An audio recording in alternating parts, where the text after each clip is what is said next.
Nós começamos na quinta-feira, agora, falar sobre a temática do mês. A nossa temática do ano é uma espiritualidade saudável. E neste mês de agosto, o nosso tema é a humildade. E se você tiver um tempo nessa semana, nós já temos publicado lá no YouTube somente a mensagem e a temática que nós tivemos na quinta-feira foi sobre a humildade como uma expressão de sacrifício, de louvor e adoração a Deus.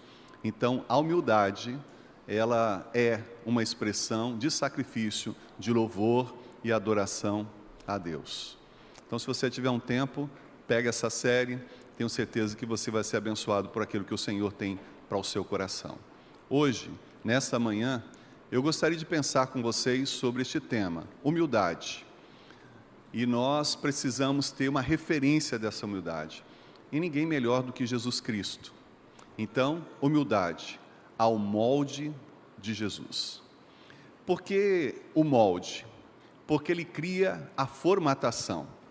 Nós temos aqui um casal que tem uma grande empresa de confecção, e eles usam os seus moldes para poder fazer com que as roupas produzidas pela empresa possam ter uma qualidade, não apenas no tamanho, mas na sua versatilidade, na sua composição, que acompanha a linha de moda e de tempo e de estilo.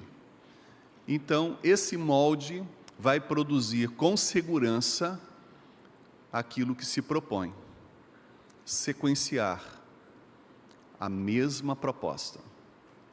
Quando nós pensamos no molde, nós pensamos num molde de forma, como uma forma de bolo, em que nós construímos ali formatos diferentes pelas formas diferentes. Se constitui o conteúdo daquele bolo, daquele pão, e dentro daquela forma, daquele molde, nós temos oportunidade de ter uma sequência semelhante naquele formato. Quando nós pensamos no molde da vida, nós pensamos em referências, que são exemplo. Eu gosto muito de utilizar a expressão baliza, mas quem não utiliza muito carro, não dirige, sabe que baliza é falado, mas não sabe que ela se torna uma referência para estacionar o carro. Então, você constrói a baliza, quer seja um carro da frente ou de trás, você vai evidenciando essa baliza quando você coloca o carro a ser estacionado ali. Quem viveu 1, 2, 3, 4, 5 ou mais dificuldade de ser aprovado na baliza, quando foi extrair a sua carteira de habilitação, sabe disso perfeitamente. Mas a grande questão é que a baliza se torna um referencial, em que nós, todas as vezes que utilizamos de forma adequada, fazemos adequadamente, dá certo. Então, quando a gente olha para Cristo, nós vemos Ele como uma referência, um padrão. Até porque nós conseguimos olhar para a referência humana e vemos pessoas muito especiais. Aqui entre nós, nessa manhã, pessoas extremamente generosas, pessoas extremamente simples, pessoas tremendamente voltadas e dependentes de Deus, pessoas com um olhar e um foco de vida, de valor, de família, que são extraordinários. Mas nós não podemos construir só referências humanas. Nós precisamos construir referências que nos adequem, que possam nos desafiar a viver e ser de uma forma ainda maior. E Jesus, Ele é o melhor molde quando nós pensamos sobre humildade. Eu tenho uma cena na minha cabeça, que no mesmo lugar, aqui em Nova Almeida, num restaurante, um lugar que também é utilizado para fazer muitos casamentos, eu fiz vários casamentos lá, mas 2 deles me marcaram. Um ao meio-dia, no período de verão, um sol quente, e eu fiz aquele casamento em 7 minutos, porque senão o noivo ou a noiva desmaiariam. A situação estava realmente muito difícil. Mas ao final de tarde, inclusive com a presença do sol, 1h40. E naquela ocasião foi contemplado o sol se esvaindo e não a chegada da noite, nuvens pesadas, chuva à vista. E conversando com os noivos um pouco mais perto, eu criei uma metodologia de aproximação de nuvens, depois eu posso falar para você sobre isso, e disse, nós temos mais ou menos 5 a 6 minutos, e isso nós já estávamos ali com 40 minutos, 38 minutos, 40 minutos de casamento, então nós temos mais 5 a 7 minutos para terminar a cerimônia. Tudo bem? Então vamos fazer o fechamento. E aí então foi o momento dos votos. E aí o noivo simplesmente cumpriu um propósito em 15 segundos. Fez o voto dele. Mas aí chegou a vez da noiva. Ela pegou uma pasta, quase que era de arquivo morto, e começou a ler e a fazer uma varredura da história, da relação. Foi muito bonito.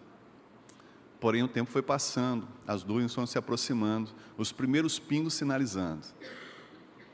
E daqui a pouco aquela chuva torrencial. Claro, o espaço aberto, mas ao lado, 2 espaços cobertos. E a noiva disse, daqui eu não saio, e daqui ninguém me tira. Perfeito. Eu estava ali, empaticamente, a viver o momento com ela e o noivo. Mas entre os padrinhos havia um prefeito de uma cidade do norte do estado, que estava ao seu lado com a primeira-dama. E aquela chuva forte, o segurança que estava atrás trouxe um guarda-chuva para o prefeito. Ele olhou para a primeira-dama balançou a cabeça, e ele foi lá e colocou sobre a noiva. Era um guarda-chuva grande, mas a noiva estava com um vestido de noiva bem extenso, e ele protegeu a noiva. A primeira-dama devagarinho foi ficando um pouquinho mais para o canto, e mesmo ainda se molhando. O prefeito com a mão estendida e se molhando, o noivo se molhando. Eu não levo em consideração, mas também estava me molhando.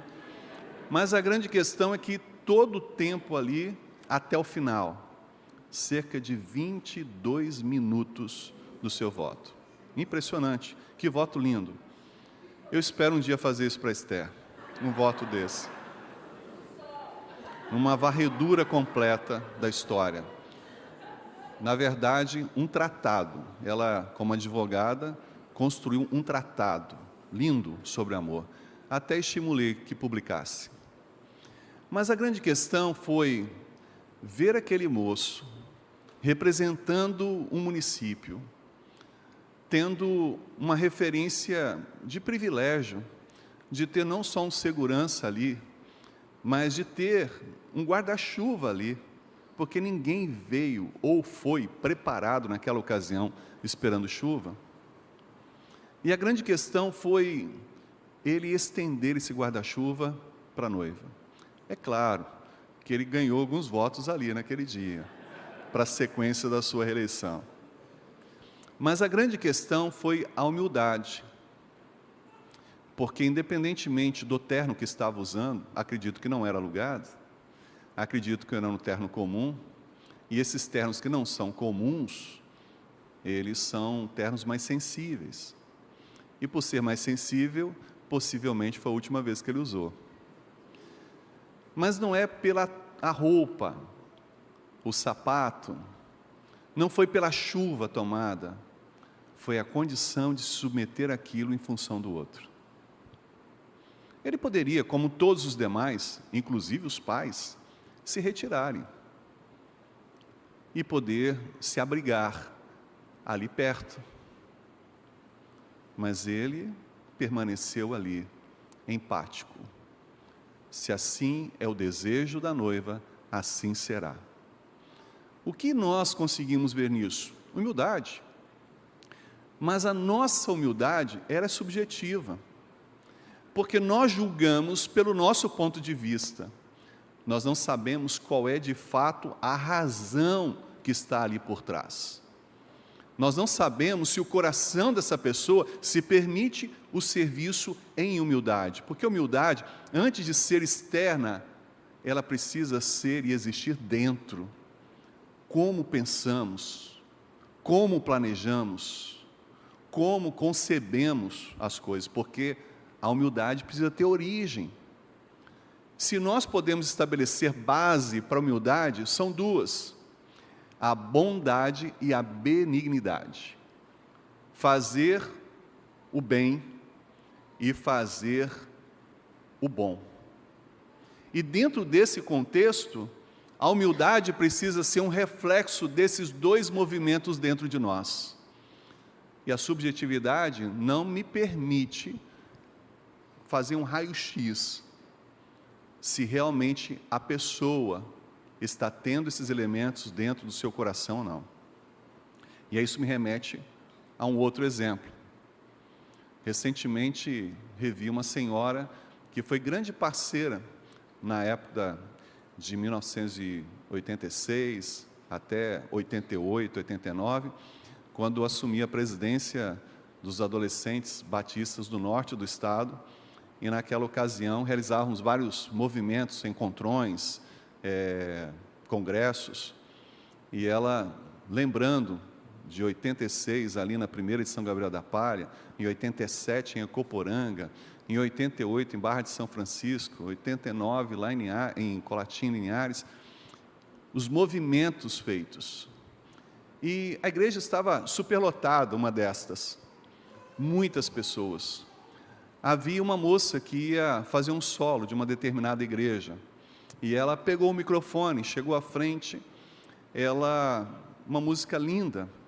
João Alexandre, ele estabelece uma referência, dá um up nessa música, seus olhos no espelho, e nesse contexto, ela canta, e a igreja vai chorando com ela vai trazendo a igreja para a música, e aquele momento vai acontecendo uma sinergia espiritual naquele lugar. Mas a um dado momento, aquela moça para de cantar, ela embarga, ela não consegue mais cantar. E eu me lembro que o sonoplasta, assim como o Arthur Lopes, deixou lá e veio aqui à frente, pegou o microfone do lado e tentou continuar, mas a emoção da igreja era muito forte, porque aquela pessoa chorava, chorava e chorava, e essa comoção tomou todos. E esse moço começou, mas não continuou também, ele começou a chorar, aquela emoção, aquele movimento ali. E a igreja chorava, e a música continuava, e daqui a pouco a moça retomou fôlego e continuou até o fim. A igreja estava vivendo um momento maravilhoso ali, um constrangimento espiritual. A letra dessa música é muito forte. Até que a moça disse: gente, me desculpe, eu me emocionei muito aqui. Eu me emocionei muito porque hoje, exatamente hoje, meus irmãos, olha que situação, está fazendo 30 dias que o meu cachorro morreu. O Totó era muito especial para mim, e toda vez que eu cantava essa música, o Totó fazia au, au, au. Ele cantava também. Nenhum problema da gente considerar, e até esta é a marca do dia que os nossos pets possam partir. Mas o clima talvez não permitisse uma declaração como essa. Até que, por base do bom senso, isso ocorresse para quem estivesse ali à frente, sentindo isso, mas o coletivo foi junto. Então, você imagina o que aconteceu. Um marco dos congressos de adolescentes do norte do estado do Espírito Santo. Mas eu me lembro até hoje, o sonoplasta do lado, chorando ainda. Quando ela começou a fazer a declaração, ele estava com a sua cabeça, a sua fronte junto ao braço, sobre uma marquisinha do lado, E ele começou a levantar a sua cabeça olhando para a moça. E eu me recordo daquele olhar assim, humilde, olhando para aquela moça, desejando assim que ela pudesse expressar a próxima canção dela em algum outro lugar. Aquele olhar marcou, o formato da igreja marcou, o fato mantém-se ainda registrado sobre o coração daquelas 700 pessoas participando ali daquele congresso. Mas nós não conseguimos saber o que está dentro, no coração de cada um. Aquela moça foi corajosa em dizer que o Totó tinha falecido 30 dias antes. Mas nós, às vezes, não dizemos o que pensamos. Nós não conseguimos expressar a realidade do que está dentro de nós. E por isso nós construímos subjetivos sobre o outro. Subjetividades sobre a proposta do outro. Então, quando a gente pensa sobre humildade ao molde de Jesus, nós não pensamos em subjetividade, porque nós sabemos da vida de Jesus. Primeiro, porque sabemos de onde ele veio dos céus. Ele é parte desta ação de Deus. Ele é Deus. A expressão do Filho representa Senhor, Salvador. Jesus é o molde perfeito para a humildade, porque Ele deixou a glória eterna dos céus para estar entre nós aqui na terra. Ele deixou a referência plena de Deus, o Pai, para poder estar humanamente conosco. A Bíblia diz que Ele viveu e passou por aflições, tentações. Nós sabemos o que Jesus viveu na sua proposta de viver o reino de Deus. Quanto foi perseguido, se pudéssemos dizer, pela religião. O quanto foi perseguido pelas pessoas. O resultado da cruz mostra exatamente isso.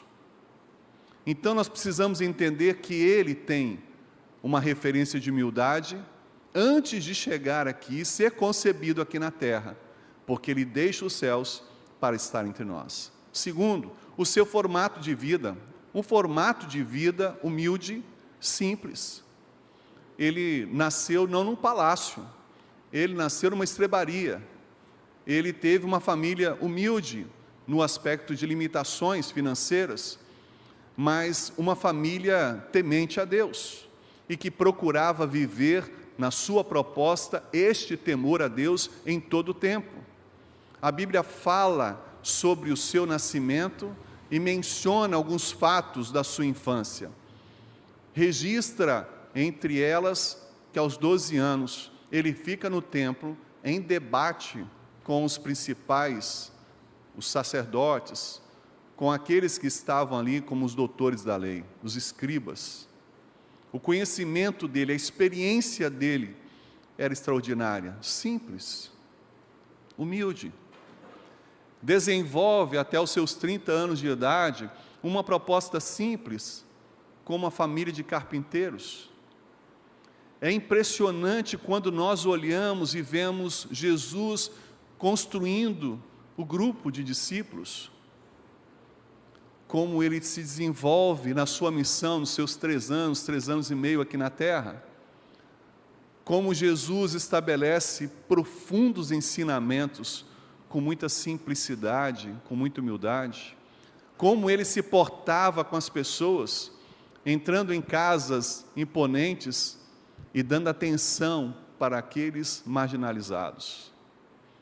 Jesus, de fato, se pudéssemos dizer, seria o suprassumo da humildade humana.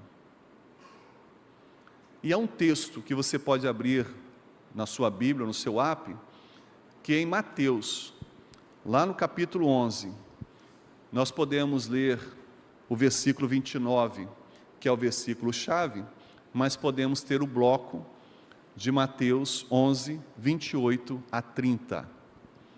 E Mateus 11, 28 a 30 diz assim: Vinde a mim, todos os que estáis cansados e sobrecarregados, e eu vos aliviarei. Tomai sobre vós o meu jugo e aprendei de mim, que sou manso e humilde de coração.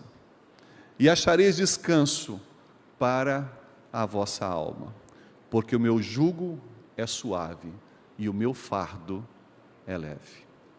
O versículo 29, a parte B, aprendei de mim, que sou manso e humilde de coração. É diferente Jesus falar isso de qualquer outro. Até porque cabe bem a uma fala de identidade, a pessoa dizendo que é humilde, ele pode até acrescentar: eu sou humilde e eu me orgulho da minha humildade. A grande questão é que Jesus tem autoridade para falar isso, porque de fato ele é humilde. Por isso que eu falei da diferença entre um olhar e um conceito subjetivo para um olhar e um conceito concreto. Ele é. E nesse contexto, nós precisamos tê-lo como molde para podermos também desenvolver a sua humildade. E o molde tem a sua origem. Como falei, Jesus tem os céus, em que Ele deixa a sua glória para habitar e estar entre nós, o Deus Emanuel, o Deus conosco. Mas essa realidade, talvez para mim e para você, não seja possível, porque onde nós estamos? Nos céus?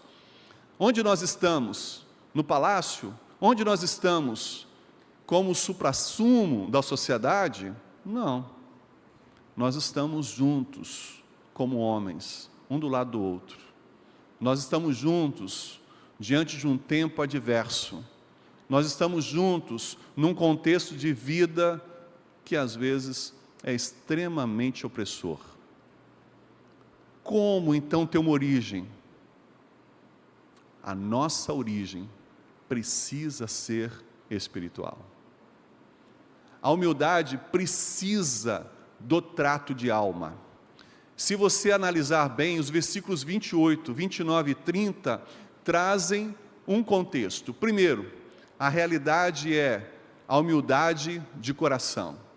A coração, nós não pensamos apenas como um órgão físico, pensamos sobre a centralidade da nossa vida. Eu estou falando isso de todo o meu coração, estou falando isso de uma forma centrada em todo o meu ser. A humildade de coração é uma humildade da vida. E o propósito dessa humildade de coração é refrigério, é força, é graça de alma. Então, quando nós olhamos aqui, nós precisamos entender que a origem precisa ser do coração, da alma, do centro da nossa vida, da realidade daquilo que não é tocado, daquilo que não se pode ver, mas que a gente sente, quando a humildade é sincera, e ela é espiritual, ela é validada da alma, porque a humildade nesta origem, ela tem uma abrangência que nos alcança. Então, qual é a nossa proposta inicial? A experiência com Jesus. Porque a experiência com Jesus transforma o nosso coração, transforma a nossa mente, transforma a nossa alma. De pessoas, indivíduos centrados em si mesmo, agora centrados em Cristo. Ao texto agora há pouco recitado, de 2 Coríntios 5,17, há uma proposta de vida em que o molde diário é ser mais Jesus e menos você mesmo.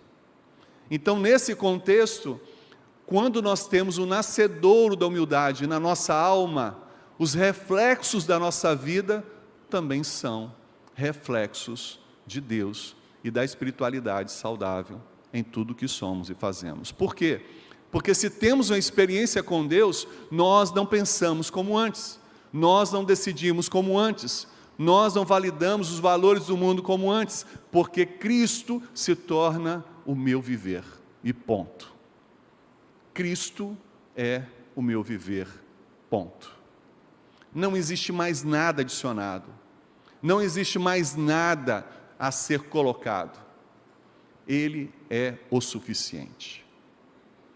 E a grande questão então, é que, sendo a humildade um reflexo desse interior, o nascimento, a origem, sendo a espiritualidade no encontro, numa transformação, numa conversão em Cristo, tudo muda e tudo precisa continuar mudando. Eu me converti a Cristo em 1985. E você? Mas o que tem de mudança de um 1985 para cá na vida do Edson? O que tem de mudança na sua vida desde quando você se converteu? Outra coisa, o que continua mudando? E quais são as novas mudanças? Qual é a mudança dessa última semana na sua vida? Porque nós não mudamos a chave, nós não apertamos um botão e dizemos assim: antes eu não tinha Deus no meu coração, virei a chave, agora eu tenho Deus no meu coração e sou perfeito. Não. O primeiro processo de transformação que ocorre na nossa vida é quando eu me arrependo dos meus pecados. E isso é complicado, arrependimento é uma coisa complicada. Eu me arrependo. Segundo, eu confesso. Olha que coisa complicada. Isso emerge origem de humildade dentro de nós. Porque só um humilde se arrepende, só um humilde consegue pedir perdão, confessar, pagar o preço. Somente um humilde, o orgulhoso não faz isso. O humilde, ele dá tudo, o orgulhoso não dá nada. O humilde, ele reconhece tudo, os detalhes. O orgulhoso parte, às vezes nem isso. Então, dentro desse contexto, olha o que o Espírito Santo de Deus começa a fazer em nós a partir do momento que ele entra na nossa vida. Isso é manifestação de graça de Deus. A humildade é uma manifestação da graça de Deus. Um homem ou uma mulher sem Deus pode ser humilde? Na minha concepção plena da humildade, não. Ele pode ser simples. Pode ser uma pessoa que tem alguns valores simples, mas a humildade, ela só é possível, no meu ponto de vista, quando a humildade nasce na alma. E para nascer na alma, o nascimento precisa ser espiritual, e só Deus pode fazer isso. E é por isso que não só o arrependimento, a confissão, o desejo do perdão pelas falhas, o reconhecimento de tudo isso, mas a nova vida que começa ali. E o primeiro movimento a partir disso é a regeneração. O que é a regeneração? É a transformação da nossa vida, é a transformação da nossa história, é a transformação daquilo que é essência, ou os primórdios, ou as referências mais básicas dentro de nós. Eu começo a olhar o mundo de uma forma diferente, eu começo a ouvir o mundo de uma forma diferente, eu começo a pensar o mundo de uma forma diferente. Veja, as coisas começam a ser diferentes. Deus começa a transformar a origem daquilo que eu sou, do que eu faço. E aí, essa regeneração vai transformando as coisas ruins em coisas boas, as minhas ações, atitudes, posturas ruins em coisas boas, para poder entrar num ponto chamado santidade. O que é santidade? É viver mais Deus e continuar permitindo as mudanças mais de Deus na minha vida, para que elas possam me levar a viver e ser o que Deus quer que eu seja. Até que o último estágio da doutrina da salvação ocorra, que é a glorificação. Eu ser plenamente como Deus, novamente, como Ele fez, a imagem e semelhança lá atrás. Qual a origem da humildade? A espiritualidade saudável. A nossa experiência com Jesus, a permissão ao habitar do Espírito Santo de Deus em nós. Quando nós olhamos Jesus dizendo: tomai sobre vós, vinde a mim, aprendei de mim, Ele não está sendo arrogante, Ele está sendo Deus, Ele está sendo Pai, Ele está sendo a referência para nós. Vem junto, eu vou te mostrar como é que funciona, eu vou te mostrar como é, eu vou te mostrar as coisas na sua realidade. Vem, vamos aqui.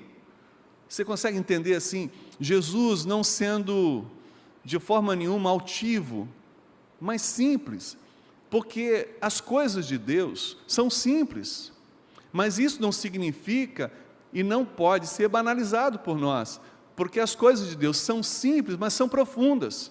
Elas são simples, mas elas precisam ocorrer, porque eu posso falar, mas só a vida testifica o que ocorre dentro de mim.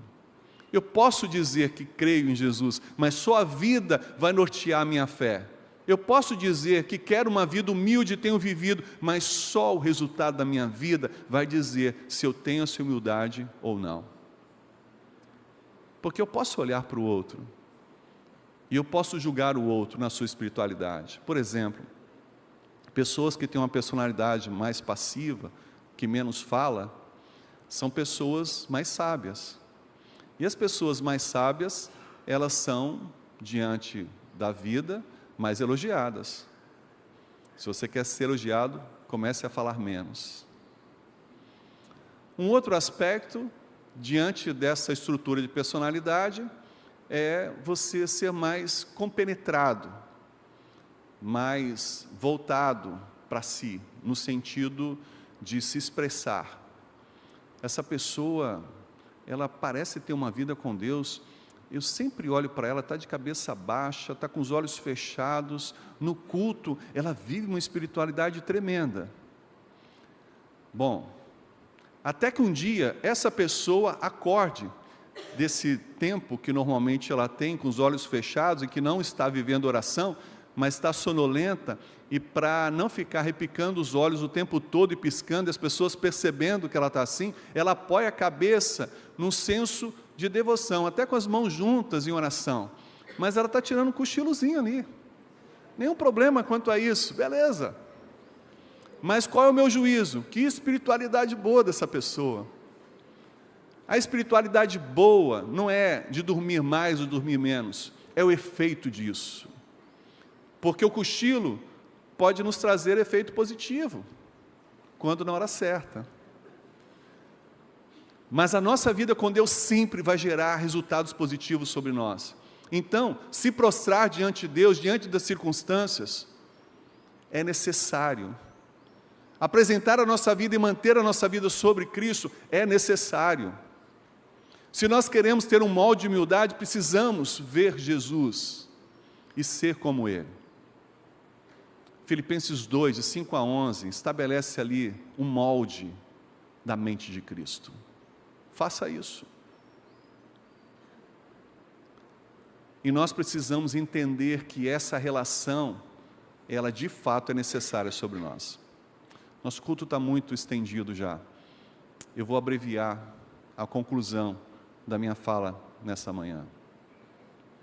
O terceiro e último ponto que nós encontramos em Mateus 11, 28 a 30, é que o que Ele promove a nós é suavidade, é fardo leve. Deixa eu colocar para você aqui de forma bem objetiva.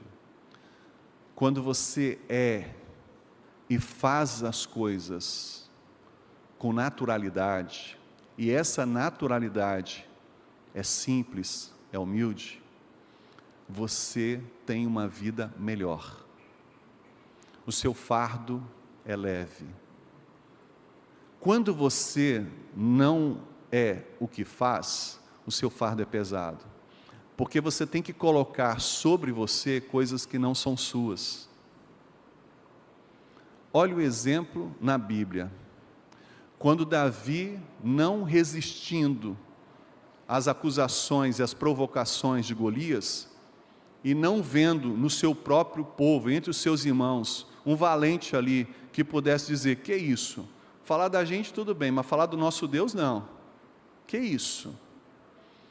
Eu me lembro muito que na fase de criança, se você queria provocar alguém, você falava mal da mãe, porque o cidadão perdia o controle e partia para cima. Pode falar de mim, mas a minha mãe não. O que Davi fez? Você pode falar da gente, mas de Deus não. Espera aí. Qual foi a primeira coisa que deram para Davi? Um equipamento que não conseguia ser ele. Colocaram uma estrutura que não dava para ele se movimentar. Uma espada que não conseguia segurar direito.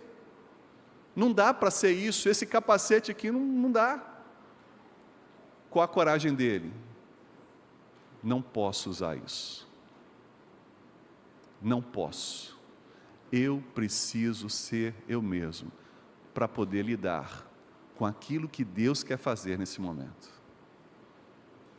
E o que acontece nesse momento?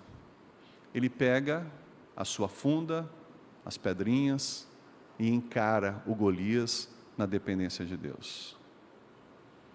Quando nós olhamos para a vida, simplicidade, humildade, é encarar a vida como somos, mas cheios de Deus. Encarar a vida como estamos, mas cheios de Deus. Porque a humildade, ela não é reflexo humano, a humildade é reflexo divino aos homens. Não é e não pode ser um comportamento, uma postura, tem que ser um estilo de vida. O estilo de vida da humildade é um estilo de vida simples, é um estilo de vida leve. A proposta é suave. Ninguém faz careta assim, como se estivesse fazendo força, dizendo, nossa, está difícil continuar sendo humilde. Ninguém faz isso. Pelo contrário, é tranquilo. Porque a humildade é tranquila. A humildade não é vista no espelho, nunca será. Ela é vista nos olhos de Deus. Ela é vista na proposta de como somos e evidenciamos a nossa vida com Deus aos outros. Então, nesta manhã, nós precisamos entender, se está pesado o nosso estilo de vida, está errado. Nós precisamos sair desta manhã com o estilo de vida de Jesus. E o estilo de vida de Jesus é humildade. Humildade em todos os momentos, em todas as situações, em todas as circunstâncias. Então, nós precisamos tirar de nós a possibilidade de achar que nós somos alguma coisa, porque nós não somos, se Cristo não for o centro da nossa vida. Eu só consigo me ver como eu sou no entendimento pleno de quem Deus é. Porque o apóstolo Paulo resume muito bem isso. Eu sou o que sou pela graça de Deus. Se eu consigo ser humilde, olha a graça de Deus comigo. Se eu consigo ser bom, olha a graça de Deus comigo. Se eu consigo pensar nas coisas boas, olha a graça de Deus comigo. Se eu consigo estruturar decisões pensando no bem, olha a graça de Deus comigo. Se eu suporto um ao outro, olha a graça de Deus comigo. Se eu aconselho um ao outro, olha a graça de Deus comigo. Dentro dessa realidade, a graça de Deus essencializa a humildade. Concluindo, a humildade, ela deva ser feita ao molde de Jesus, porque é o único molde que gera a humildade natural, leve, suave e a verdadeira que o homem precisa para viver. Que Deus nos ajude a viver os desafios maiores para nos submeter a Ele e a partir dessa submissão ter a humildade como consequência para o nosso tempo e para o nosso futuro. E como o mundo de hoje precisa de homens e mulheres humildes. Quando nós abrimos o Instagram, as pessoas dizem, olha o que eu vou fazer hoje. Olha como foi o meu dia hoje, olha. Nós temos buscado ser imitadores de homens e mulheres, pelo que fazem com as suas roupas, com a sua casa, com a sua comida, mas nós não temos aberto um Instagram divino, a Bíblia, e lido o que Deus deseja que façamos. Olhar os evangelhos e ver o que Jesus fez. Jesus acolheu as crianças, Jesus perdoou pecados, Jesus curou enfermos, Jesus ensinou o reino de Deus. Se nós abríssemos o Instagram divino e confrontássemos aos propósitos de Deus para o nosso dia, nós teríamos no nosso celular a condição de dizer: uau, eu quero ser como Jesus, eu quero viver como Jesus. Tenho certeza que a vida seria mais leve, mas não porque você fez uma comida com menos calorias. Vai ser mais leve, não porque você soube aproveitar o seu guarda-roupa e estruturou roupas ou peças para poder ficar mais leve. Porque o Espírito Santo de Deus trabalhará na sua vida e tirará as gorduras, além do seu fígado, na proposta da sua alma, para que você viva a graça na sua suficiência em todo o tempo da sua história. Amém? Amém. Vamos orar? Deus, muito obrigado pela Tua palavra nessa manhã, pelo desafio proposto ao nosso coração. Nós queremos viver essa humildade ao molde de Jesus. Por isso, nós não queremos tê-la, nós queremos viver com o Senhor para tê-la. Nós queremos ter mais a Tua palavra para tê-la. Nós queremos nos subordinar mais ao Senhor para tê-la. Porque nós entendemos nessa manhã que a humildade é um estilo de vida em Cristo. É um estilo de vida imitando a Cristo. É um estilo de vida cheio de Cristo. Então, Pai, nesta manhã, nós pedimos ao Senhor que trate a nossa alma, trate a nossa mente, trate, ó Deus, as nossas relações, para que a humildade ocorra naturalmente, suavemente, levemente, para todo o nosso futuro. Diante de Ti, nós assim nos apresentamos, para poder aprender do Senhor. Obrigado pelo ensino desta manhã, a nossa alma, no nome de Jesus. Amém e amém.